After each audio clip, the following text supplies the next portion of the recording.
Job 33:17. యోబు గ్రంథం 33వ అధ్యాయం 17వ వచనం చదువుకుందాం. నరులు గర్విష్ఠులు కాకుండా చేయనట్లు, తాము తలచిన కార్యము వారు మానుకుని చేయనట్లును, గోతికి పోకుండా వారిని కాపాడినట్లును, కత్తి వలన నశింపకుండా వారి ప్రాణమును తప్పించినట్లును ఆయన వారి చెవులను తెరవచేయును, వారి కొరకు ఉపదేశం సిద్ధపరచును. నరులు గర్విష్ఠులు కాకుండా చేయనట్లు, తాము తలచిన కార్యము వారు మానుకొన చేయునట్లు. We see the interruption. మన శత్రువుని ఇక్కడ దేవుడు చూపిస్తున్నాడు. God is showing our enemy. Most of the times you know who your biggest enemy is. చాలాసార్లు మనకి ఎదురయ్యేటువంటి గొప్ప శత్రువు ఎవరో తెలుసా? Do you know who our own enemy is? We ourselves are opposing ourselves. చాలాసార్లు మన గొప్ప శత్రువు ఎవరంటే మనమే. అనేక మంది శత్రువులు ఉండొచ్చు, కరెక్టే. నీకు శత్రువులు వస్తారు, ఉంటారు. అందుకే దేవుడు విజయం అనే ఒక పదం ఇచ్చాడు, విక్టరీ. కానీ ఇక్కడ చూస్తే నరులు గర్విష్ఠులు కాకుండా చేయనట్లు, తాము తలచిన కార్యము వారు మానుకొన చేయనట్లు. అంటే వాళ్ళు అనుకునే కార్యమే అది వారికి ఇష్టమైనది, దానివల్ల వారికి లాభం ఉంటుంది, దానివల్ల వారికి ఆశీర్వాదం ఉంటుంది అని అనుకొని, అయితే దాని పునాది ఏంటంటే ఇక్కడ గర్వము. చూద్దాం నెక్స్ట్ 16. గోతికి పోకుండా వారిని కాపాడునట్లు, కత్తి వలన నశింపకుండా వారి ప్రాణమును తప్పించినట్లు. అంటే who is killing this person? ఇక్కడ ఈ వ్యక్తిని ఎవరు చంపుతున్నారు? ఈ వ్యక్తిని గోతికి ఎవరు తీసుకెళ్తున్నారు? ఈ వ్యక్తి ప్రాణం ఎవరు తీస్తున్నారు? తనే. He himself is taking his own life. He himself is murdering his own spirit, his own body. He is digging his own grave. ఇక్కడ చూస్తే ఈ వ్యక్తి తన గొయ్య తానే తవ్వుకుంటున్నాడు. సో అనేక మంది ఉంటారు శత్రువులు, ఉండరని కాదు. సో ఐ థింక్ 70-80%, 70 నుంచి 80% చూస్తే మనమే మన పెద్ద శత్రువు. ఉంటారు అనేక శత్రువులు. అపవాది కాదు ఇక్కడ. It's not the devil here. ఇక్కడ అపవాది పేరెత్తాడా? నో. ప్రతిదాన్ని ఏమంటాం మనం? ద డెవిల్ ఈజ్ అపోజింగ్ అస్. అపవాది ఇక్కడ అపవాదే లేడు. అలాగని అపవాది శత్రువు కాదా? ఉన్నాడు. అయితే అపవాదికి కూడా మనమే అవకాశం ఇస్తాం. We open the doors for the devil. Right. గోతికి పోకుండా వారిని కాపాడినట్లు, కత్తి వలన నశింపకుండా వారి ప్రాణమును తప్పించినట్లు, that he may withdraw man from his purpose and hide pride from man. 18. ఆయన వారి చెవులను తెరవచేయును, వారి కొరకు ఉపదేశము సిద్ధపరచును. He keepeth back his soul from the pit and his life from perishing by sweat. Avoiding unnecessary attacks. Avoiding unnecessary attacks. Okay, యుద్ధాలు వస్తాయి, శత్రువులు దాడి చేస్తారు, దాని ద్వారా మనం ఎదుగుతాం, విజయం వస్తుంది. అయితే కొన్నిసార్లు ఉపయోగం లేనివి, అవి దేవుని చిత్తం వల్ల వచ్చిన అటాక్స్ కాదు, ఉపయోగం లేనివి, అనవసరమైనటువంటి దాడులు అవి. మనము ఎక్కడో పొరపాట్లు చేసి తెచ్చుకున్నటువంటి ఇబ్బందులు. కొన్ని ఇబ్బందులు వస్తాయి, నీతిమంతులకు అనేక బాధలు వస్తాయి దేవుని నమ్మిన వారికి. But here if you see, these are unnecessary attacks. వచ్చే శోధనలు దేవుడు జయించే సామర్థ్యం ఇస్తాడు, కానీ వీటిని కూడా ఇస్తాడు. కానీ ఎందుకు? ఎంతమంది వృధా అయినటువంటి యుద్ధాలను, వృధాగా వచ్చే యుద్ధాలను ఆపుకుందాం ఎంతమంది చూస్తాం? మనం want to stop unnecessary battles. అయితే దేవుడు ఇక్కడ వారి చెవులను తెరుస్తాడంట, ఉపదేశాన్ని సిద్ధపరుస్తాడంట. సో హియరింగ్ మే సాల్వ్ మెనీ ప్రాబ్లమ్స్. వినుట అనేక సమస్యలను ఆపుతున్నట్టు ఇక్కడ చూస్తాం. 18, 19. వ్యాధి చేత మంచం ఎక్కుట వలన, ఒకని ఎముకలలో ఎడతెగక నొప్పులు కలుగుట వలన వాడు శిక్షణ నొందును. రైట్. ఎవరో చేతబడి చేశారు బ్రదర్, ఎవరో శపించారు బ్రదర్, ఎవరో ఏదో పెట్టారు బ్రదర్. ఉంటాయి, కొన్ని ఉంటాయి, అవి కూడా ఉంటాయి, అవి లేవని కాదు, అవి ఉంటాయి. ఇది చాలా అడ్వాన్స్డ్ సైన్స్ టెక్నాలజీ బ్రదర్. మేము దయ్యాలు నమ్మం. The devil never reveals himself. The devil hides its identity. Who is filled with the devil will never believe the devil. వ్యాధి చేత మంచం ఎక్కుట వలన ఒకని ఎముకలలో ఎడతెగని నొప్పులు కలుగువలట, వాడు శిక్షణ నొందును. రొట్టెయు రుచిగల ఆహారమును వానికి అసహ్యమగును, వాని శరీర మాంసము క్షీణించిపోయి వికారమగును. బయటికి కనబడకుండిన ఎముకలు పైకి పొడుచుకొని వచ్చును. వాడు సమాధికి సమీపించును. వాని ప్రాణము సంహారకుల యొద్దకు సమీపించును. నరులకు యుక్తమైనదేదో దానిని వానికి తెలియచేయుటకు వేలాది దూతలలో ఘనుడగు ఒకడు వానికి మధ్యవర్తి అయి ఉండిన యెడల దేవుడు వాని యందు కరుణ చూపి పాతాళములోనికి దిగి వెళ్లకుండా వానిని విడిపించును. ప్రాయశ్చిత్తము నాకు దొరికెనని సెలవిచ్చును. అప్పుడు వాని మాంసము బాలుర మాంసము కన్నా ఆరోగ్యముగా ఉండును. వానికి తన చిన్ననాటి స్థితి తిరిగి కలుగును. వావ్ వావ్, చూసారా దేవుడు ఎలా ముగిస్తాడు? అందరూ చెప్పండి, దేవుని ముగింపు ప్రేమతో కూడినది. చూసారా, you don't know how people finish. We see dying, ఇక చనిపోయే స్థితికి. ఎప్పుడైతే మధ్యవర్తి వేలాది దూతల్లో గనుడు, ఒకవేళ యేసు ప్రభువానికి తెలిసినట్లయితే, ఇప్పుడు ఆయన లేరు, కానీ నీకు ఎవరినిచ్చి వెళ్ళిపోయారు? పరిశుద్ధాత్మనిచ్చి వెళ్ళిపోయారు. నువ్వు ఆ పరిశుద్ధాత్మ సహాయం తీసుకొని ఎక్కడ పొరపాటు చేశాను ప్రభువా అని నువ్వు అడగాల. కరెక్టే, మందులు పనిచేయవని కాదు, పనిచేస్తాయి. విశ్వాసాన్ని మందులు వేసుకోకుండా ఉండడం కోసం వాడాలా? రోగం తగ్గడానికి వాడాలా? రిపోర్ట్ నార్మల్ రావడానికి వాడాలి విశ్వాసం. ఒక్కొక్కసారి కొన్ని ముళ్ళులు పోవు, అది నీకు మంచిది. ఎందుకంటే ఒక్కొక్కసారి నువ్వు బలహీనుడు అయితే, పౌలు అంటాడు, ఎప్పుడు బలహీనుడు ఉన్నప్పుడు బలవంతుణ్ణి. పౌల్కి అసలు అది జీవితకాలం ఉండాల్సింది ఆ ముళ్ళు. కానీ Paul is a man of discernment. Paul ఏం చేశాడు? దేవుని సన్నిధికి వెళ్ళాడు, ప్రేయర్ చేస్తున్నాడు. Go evil spirit, I bind you. ఏం పని చేయట్లేదు. దేవుడు చెప్పాడు, నీవే దీని శత్రువు, నీలో ఏముంది? గర్వం, యువర్ ఓన్ ప్రైడ్. అప్పుడు పౌలు తగ్గించుకున్నాడు. వెంటనే ఏమైపోయింది? ఆ ముళ్ళు పోయింది. చాలామందికి జీవితాంతం ఎందుకు ఉంటుందంటే ముళ్ళు, వాళ్ళు దేవుడి నుంచి వెనకపోవడం వల్ల. టు హైడ్ ద ప్రైడ్, వినయము లేకపోవడం వల్ల ఆ ముళ్ళు జీవితాంతం ఉంటుంది. Anything that you are carrying all your life is a pride issue. ఎంతమందికి అర్థమవుతుంది? పౌలుకి అపవాది చాలా ఇబ్బంది పెట్టింది. చాలాసార్లు పౌలు అక్కడికి వెళ్తుంటే ద డెవిల్ స్టాప్ ఇట్ అని ఉంటుంది. The devil attack. యూదులు యుద్ధం చేశారు పౌలుతోటి. తనే ఒక పెద్ద శత్రువుగా భావించి తన శరీరాన్ని నలుగొట్టుకున్నాడు. యూదులు ఇబ్బంది పెట్టారు, అన్యజనులు ఇబ్బంది పెట్టారు, అపవాది ఇబ్బంది పెట్టాడు. అన్నిటిని పౌలు తెలుసుకున్నాడు. కానీ ఇక్కడ ప్రతిదానికి ఎవరో ఈ ఊరు బాగాలేదు, కరెక్టే ఉండొచ్చు, but some times we need to take care of this issue. కానీ ఎప్పుడైతే అన్నిటికంటే గొప్ప పశ్చాత్తాపం, నీ తప్పు నువ్వు తెలుసుకొని, అయ్యో ఈ విషయంలో నేను గర్వపడ్డాను, నేను తగ్గించుకోవాలని అనుకుంటే నీ శరీరం మారిపోతుందండి. అప్పుడు వాని మాంసము బాలురి మాంసము కన్నా ఆరోగ్యముగా నుండును, వానికి తన చిన్ననాటి స్థితి కలుగు. You see that now. So dealing with pride gives you a breakthrough. Dealing with pride gives you blessings. So ఇక్కడ అన్నిటికంటే గొప్పగా నీ గర్వంతో నీవు పోరాడి దీన్ని నీవు తగ్గించుకుంటే బాలుర మాంసము కన్నా ఆరోగ్యముగా ఉంటుందంట నీ మాంసం. చిన్ననాటి స్థితిగా ఉంటుందంట. Whether you are 50, 60, 70, 80, wow, you will enjoy your childhood. Somebody will tap into this humility today. ఈరోజు అనేకులు ఈ వినయములోకి ప్రవేశిస్తారంట. ఇదేంటంటే నువ్వు వినాలి సీరియస్గా పరిశుద్ధాత్మ నుంచి. ఎక్కడ నేను తగ్గించుకోవాలి ప్రభువా?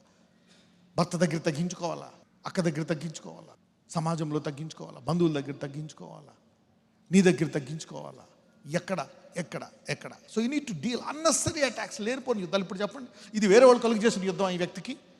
లేకపోతే తనంతట తాను కలుగు చేసిన యుద్ధమా? తనంతట తాను కలుగు చేసుకున్న యుద్ధం ఇది. అయితే పౌలు జీవితాంతం పెట్టుకోలే ఆ ములును. God give it grace to the humble. దేవుడు వినయము గల వారికి ఏమిస్తాడంట? కృప. So God gave his grace. బయటకు వచ్చేసింది ఆ ముళ్ళు. ఎందుకంటే ఫస్ట్ టైం ప్రేర్ చేశాడు, సెకండ్ టైం ప్రేర్ చేశాడు, థర్డ్ టైం ప్రేర్ చేశాడు. ఏంటిది? Then he found out. అప్పుడు అతనికి అర్థమైపోయింది, ఓహో దీనికి యూదులు కాదు, అపవాది కాదు, అన్యులు కాదు, ఎవరు కాదు, I am my own enemy in this area. ఈ విషయంలో అలాగని యూదులు చాలా ఇబ్బంది పెట్టారు. ఈ రోజు నుంచి మీ ఇబ్బందికి కలిగినటువంటి ప్రత్యేక శత్రువును మీరు కనుగొందురుగాక. ఎవరు? అపవాద. సరైన ఆహారం తీసుకోలేదా, ప్రార్థించలేదా, వాక్యం చదువుకోలేదా, ఎక్కడ ఏంటి? Where is the route? So today will be dealing with this pride. Avoiding unnecessary attacks of the enemy. ఉపయోగము లేని దాడులను ప్రవేశించకుండా ఉండుట.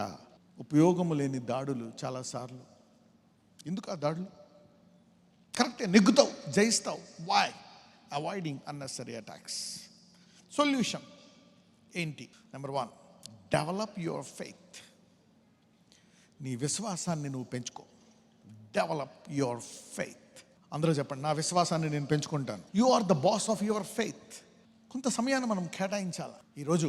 మీ విశ్వాసాన్ని మీరు పెంచుకుంటున్నారు. Number 1, develop your faith. నా విశ్వాసాన్ని పెంచుకోవాలా. ఎందులో విశ్వాసం పెంచుకోవాలా? In which area should I increase my faith? Number 1, faith in the grace of God. ఏ రంగాల్లో విశ్వాసం పెంచుకోవాలా? Faith in the grace of God. చాలా మందికి కష్టం వచ్చినా, బాధ వచ్చినా, ఇబ్బంది వచ్చినా దేవుడే ఇచ్చాడు, దేవుడే పెట్టాడు. ఇప్పుడు పౌలుకి ఇక్కడ దేవుడే పెట్టాడా? చెప్పండి. పేతురు ముమ్మారు తిరస్కరించాడు, అపవాది ఆవరించి చేశాడా? దుడుకుతనం అతని శత్రువు. His pride. తోమా, హిస్ ప్రైడ్. విశ్వాసాన్ని పెంచుకున్నాడా? పెంచుకోలే, అనుమానంతో మాట్లాడాడు. Faith in the grace of God. 51వ కీర్తన మొదటి 2 వచనాలు. Faith in the grace of God. దేవా, నీ కృప చొప్పున నన్ను కరుణింపుము, నీ వాత్సల్య బాహుల్యము చొప్పున నా అతిక్రమములను తుడిచివేయము. చూడండి, ఇక్కడ దావీదుకి ఆయన కృప మీద అపారమైన విశ్వాసం ఉంది. అనేక కష్టాలు వచ్చాయి, మరణగండాలు వచ్చాయి, ఇబ్బందులు వచ్చాయి. గుర్తుపెట్టుకోండి, నీకు ఎప్పుడైతే దేవుని కృప మీద నీకు విశ్వాసం ఉందో, ఎప్పుడు నీవు త్రోవ నుంచి వేరే చోటకు వెళ్ళవు. You will never move away from God. ఎవరికైతే దేవుని కృప మీద విశ్వాసం లేదో వారు అనేక సార్లు దేవుని విడిచిపెట్టి వెళ్ళిపోతారు. ఏం చేశాడు ఈ దేవుడు నాకు? కష్టం వచ్చినప్పుడు, బాధ వచ్చినప్పుడు దేవుని దగ్గర వినరు. నేనా శత్రువా? నేను ప్రార్థన చేయలేదా? ఎక్కడ? ఏంటి? దానివల్ల నష్టమే కలిగింది, కరెక్టే, మరణం దాకా వెళ్ళిపోయావు. కానీ పశ్చాత్తాపడితే మళ్ళా అంతకంటే బాగున్నావా లేదా? నువ్వు కష్టంగా ఉండి బయటకు వచ్చిన తర్వాత నేను చూసి అసూయపడతారు. నీ కష్టంలో నీ మీద జాలిపడ్డారు అనుకో, ఇలా అయిపోయాడు, చనిపోయిన తర్వాత చూస్తే అతనికంటే సౌందర్యముగా, ఆరోగ్యంగా ఎక్కువ కాలం బతుకుతున్నావు అని గాడు అనుకుంటాడు.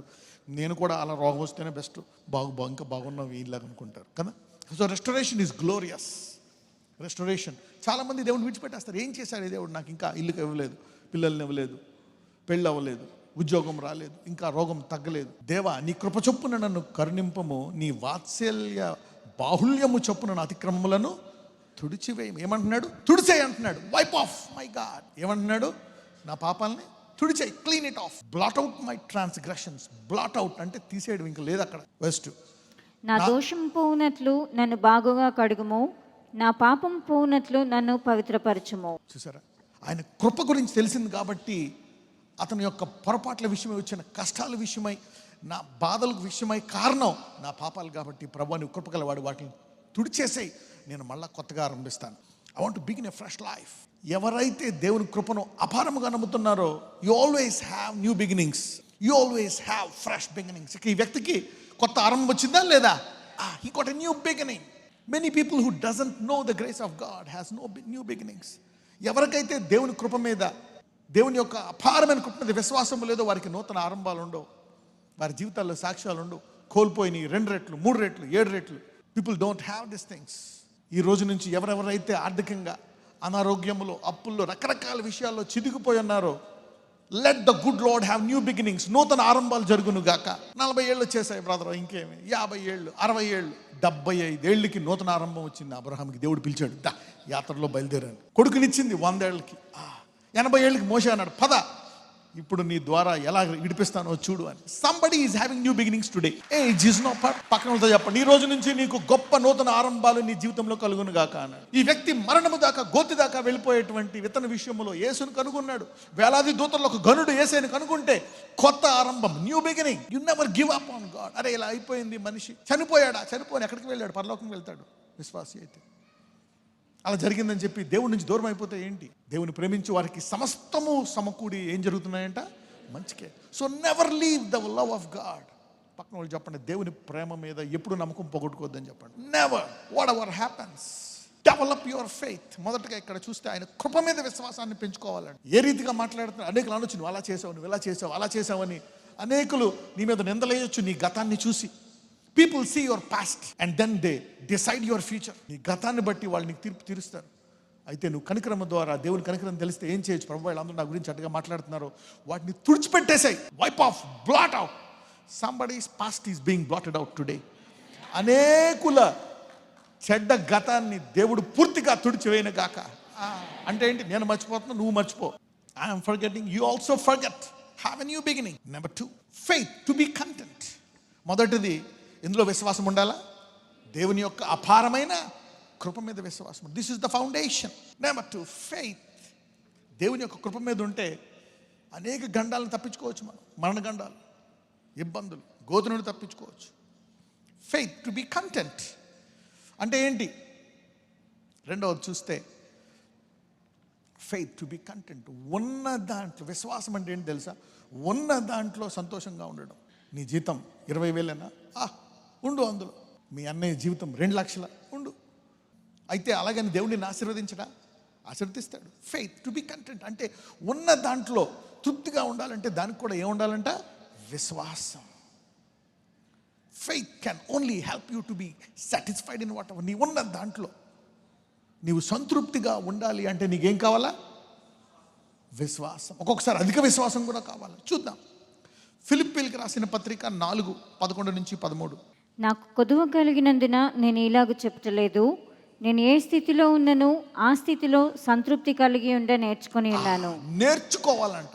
అరే నాకు టీవీ లేదు, నాకు ఇంకా బట్టలు లేవు, నాకు ఇంకా డబ్బు లేదు, నాకు ఇంకా అది లేదు, నాకు ఇంకా ఇది లేదు, నాకు అలా లేదు. నో, నేర్చుకోవాలంట. ఎందుకంటే డబ్బు ఉందా? ఓకే. ఇళ్ళన్నీ ఉన్నాయా? ఓకే. ఇప్పుడు ఏమీ లేవా? పోయాయా? కొంచెమే ఉందా? యా. ఏ స్థితిలో ఉన్నా సంతృప్తి కలిగి ఉండుట నేర్చుకుని ఉన్నాను. Can you be satisfied in every area of your life? దీన స్థితిలో ఉండనెరుగుదును, సంపన్న స్థితిలో ఉండనెరుగుదును, ప్రతి విషయంలోనూ అన్ని కార్యములలోనూ కడుపు నిండి ఉండుటకును, ఆకలిగొని ఉండుటకును, సమృద్ధి కలిగి ఉండుటకును, లేమిలో ఉండుటకును నేర్చుకుని ఉన్నాను. నేర్చుకోవాలంటే లేమిలో ఉండడు. చాలామంది లేమిలో ఉన్నారు అనుకో, కవరింగ్ ఇచ్చుకుంటారు, వేరే వాళ్ళని అడుక్కొని కాదు, తప్పదు, అందులో వేసుకోండి. పెళ్ళికి వేసుకుంటున్నాం, అది వేసుకుంటున్నాం, ఇలా చేయండి, ఓకే డన్. కొంతమంది కవరింగ్. అది ఏమి లేకో తెలుసా? ఏమి లేక? విశ్వాసం లేక. అలాగని దేవుడు ఎవడా? యెహోవా. నువ్వు ఉన్న దాంట్లో సంతృప్తి పొందితే యెహోవా ఆశీర్వదిస్తాడంట. యెహోవా ఆశీర్వాదము. If you are learning to be content, you are being position for abundance. నీవు ఎప్పుడైతే ఉన్న దాంట్లో సంతృప్తి పొందుతున్నావో అధిక సమృద్ధి కొరకు నీవు సిద్ధపడుతున్నావు. ఉన్న దాంట్లో నలుగురు తింటున్నారా? ఉన్న దాంట్లో తెచ్చుకొని ఏదో వేసుకొని మాకు ఇంతే ఉంది బ్రదర్, మేము హ్యాపీగా ఉన్నాం అని అనగలుగుతున్నావా? లేదు. మా తాత ఒకప్పుడు బాగా డబ్బు ఉండేవాడు, మా ఊరు ప్రెసిడెంట్ మా తాత, మా మామ అలాగా ఇలాగా. నీ పరిస్థితికి ఎందుకు కవరింగ్? వై? పొజిషనింగ్. ఎప్పుడైతే ఉన్న దాంట్లో సంతృప్తిగా ఉంటామో దేవుడు ఏం చేస్తాడంట? ఆశీర్వదిస్తాడంట. విశ్వాసం ఉండాలంట. దానికి ఏం కావాలంట? విశ్వాసం. Faith to be content. అరే నేను ఈ కుటుంబంలో పుట్టాను, నాకు ఇలాంటి తల్లిదండ్రులు పుట్టాను, ఉండు, చదువు, చూడు. కొంతకాలం తర్వాత నువ్వు ఎవరెవరైతే నాకంట గొప్పలు అనుకుంటావు అందరినీ మించిపోతావు నువ్వు. ఎప్పుడు ఉన్న దాంట్లో సంతృప్తి పొందు. Be happy, be satisfied. దానికి ఏం కావాలంట? విశ్వాసం. అధిక విశ్వాసం కావాలంట. To be happy in whatever you are. చదవమ్మా 14-13. నన్ను బలపరచువాని అందే నేను సమస్తము. You need faith to be satisfied. అధిక విశ్వాసం. అందుకే మనము కనుచూపు ద్వారా వెళ్ళమని. దేని ద్వారా నడుస్తామంట? విశ్వాసం. యోబులో ఉంటాడు, మొదట కొద్దిగా ఉన్నా ఎప్పుడైతే నువ్వు విశ్వాసంలో ఉంటావో తర్వాత ఏమవుతుందంట? అది బహుగా ఆశీర్వాదం అవుతుందంట. So being satisfied in whatever you have is positioning you to attract more. ఉన్న దాంట్లో సంతృప్తిగా ఉంటే బహు సమృద్ధికి నీవు సిద్ధపడుతున్నావు. You are preparing yourself for abundance and prosperity. Be happy. అవతల వాళ్ళు శత్రువు పంపిస్తాడు, అవతల ఏడిపిస్తాడు నేను. హెబ్రూలు 13:5, హెబ్రూస్ 13:5. ధనాపేక్ష లేని వారై మీకు కలిగిన వాటితో తృప్తి పొందిండుడి. నిన్ను ఏ మాత్రమును విడువను, నిన్ను ఎన్నడను ఎడబాయను అని ఆయనే చెప్పాను కదా. ధనాపేక్ష లేని వారై, అయ్యో ఇక నాకు డబ్బులు రావా, నేను బ్లెస్ అవనా, ఇల్లు కట్టుకోలేనా, నా జీతం పెరగదా, అందుకనే దేవుడిక విడిచిపెట్టేశాడు, ఇక ఆశీర్వదించడా, నేను బ్లెస్ అవనా. కలిగిన వాటితో తృప్తి పొందాలంటే విశ్వాసము కావాలా. దేవుడు అంటున్నాడు, నిన్ను ఏమాత్రము విడవను ఎడబాయను. తప్పకుండా దేవుడు ఆశీర్వదిస్తాడు. కాబట్టి నాకు కలిగిన దాంట్లో తృప్తిగా ఉంటాను అనుకోవాలి. లేదంటే ఏమొస్తాయి? What will happen if you do that? You will start stealing. రాసుకోండి. సంతృప్తి లేకపోతే జరిగే పరిణామాలు, సంతృప్తి లేకపోవడం వల్ల వచ్చే పరిణామాలు, దొంగతనం చేస్తారు. People start stealing. A spirit of stealing will take over if you are not satisfied with what you have. You become a robber. Greed will overtake you. Greed అంటే దురాశ నిన్ను ఆవరిస్తుందంట. These are spirits. ఇవన్నీ ఒక రకమైనటువంటి ఆత్మలు. మొదటిది ఏంటి? దొంగతనం. రెండోది దురాశ. మూడోది ఎక్స్టార్షన్. ఎక్స్టార్షన్ అంటే ఏంటో తెలుసా? ఎక్కువ రాబట్టడం, తక్కువ అని చెప్పి ఎక్కువ తీసుకోవడం. అంటే taking more out of it. అవకాశాన్ని ఉపయోగించి నీవు ఎప్పుడైతే నీ దాని విషయమై సంతృప్తి చెందవో శపిస్తావు, వాళ్ళని శపించుకుంటావు, అసహ్యపడతావు, తప్పుడు మాటలు రిలీజ్ చేస్తావు. నీవు నీ యొక్క లేమిలో సంతృప్తి చెందలేదు గనక, వారి ఆశీర్వాదాన్ని నువ్వు గౌరవించలేదు గనక నీవు మళ్ళా దాని విషయమై పశ్చాత్తాపడే చాలామందికి అందుకే ఆటంకాలు. Somewhere you are jealous and you cursed the blessed. ఎక్కడో నువ్వు అసూయ చెంది ఆశీర్వదించబడిన వారిని ఏం చేసావు? లోపల శపించుకున్నావు, తప్పుడు మాటలు మాట్లాడావు. వాడేం చేశాడో ఏందో నువ్వు ఆపుకుంటున్నావు పశ్చాత్తాపడే వరకు. When you repent, boom. అందుకే ధనాపేక్ష లేని వారై మీరు కలిగిన వాటితో తృప్తి పొంది ఉండు. ఇంగ్లీష్లో చూస్తే let your conversation be without covetousness. దురాశ లేకుండా మనం మాట్లాడాలంట. And be content with such things as you have, for he has said I will. దేవుడు చెప్తున్నాడు నువ్వు సంతృప్తిగా ఉండు. చూస్తున్నాడు ఎన్ని సంవత్సరాలు, 7 సంవత్సరాలు సంతృప్తిగా ఉన్నాడా? ద్వారాలు తెరవండే, ఆశీర్వదించాను అంటాడు దేవుడు. ఉన్న దాంట్లోనే సర్దుకుంటే దేవుడు అంటే నేను విడిచిపెట్టను, నీకు తోడుగా ఉన్నాను. ఉపదేశంతో దేవుడు తోడుగా ఉన్నాడంట 3 నెలలు. ఆ ఊరిలో బ్లెస్ అయిపోయాడంట. ఆ ఆశీర్వాదం కావాలంటే నువ్వేం చేయాలి? ముందు కలిగిన దాంట్లో be satisfied. Somebody is saying thank you Jesus for what I have. మీలో అనేకులు ఈరోజు అయ్యా నా ఉన్న దాంట్లో సంతోషంగా ఉన్నాను, నీకు వందనాలు అయ్యా అనండి. Are you happy? Are you thanking God? ప్రభువా నేను సంతోషంగా ఉన్నాను ఆయన చాలు. దేవుడు అంటాడు నువ్వు ఉన్న దాంట్లో చాలా అధిక విశ్వాసం ఉంది, నీకు తెరువు ద్వారాలు. Open the gates of haven. Be happy and God will never leave you and forsake you. నజరేయుడైన యేసయ్య ప్రభువా చేంజ్ అవర్ సిచ్యువేషన్. మా పరిస్థితి మార్చండి ఆయన. మేమే అస్తమాల రోగాల కొరకు, మా కష్టాల కొరకు, మా కొరకు మేమే ప్రార్థించి కుమిలిపోయి జవాబు రావట్లేదనే దుస్థితి నుంచి మమ్మల్ని స్వస్థపరచండి ఆయన. మమ్మల్ని ఆశీర్వదించి అబ్రహాం ఆశీర్వాదం నిన్ను ఆశీర్వదించి లోకమంతా నీ ద్వారా ఆశీర్వదించడానికి నేను నిన్ను ఆశీర్వదిస్తాను. Lord bless me so that I will attract the world.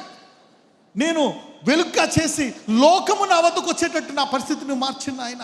ఇదిగో ప్రభువా యెహోవా రాఫా, ఈరోజు నీ బిడ్డలను ముట్టి స్వస్థపరచండి. వారు ఎక్కడ చేపట్టుకుంటే ఆ గడ్డను తీసివేయండి, ఆ వ్యాధిని తీసివేయండి, నొప్పిని తీసివేయండి, యవ్వన బలాన్ని తిరిగి దయచేయండి. ఇదిగో ప్రభువా బాలుని చర్మం వలె దయచేయండి. Lord as the day so shall by strength. వయసు పెరిగే కొలది బలాన్ని కూడా పెంచు నాయన. Heal them, bless them, set them free my Lord. Healing to their bodies, healing to their bodies. Yesu నామమున పరిపూర్ణ స్వస్థత ఈ ప్రార్థనలు ఏకీభవిస్తున్న ప్రతి దేహానికి దయచేయమని ప్రార్థిస్తున్నాము తండ్రి. ఆమెన్.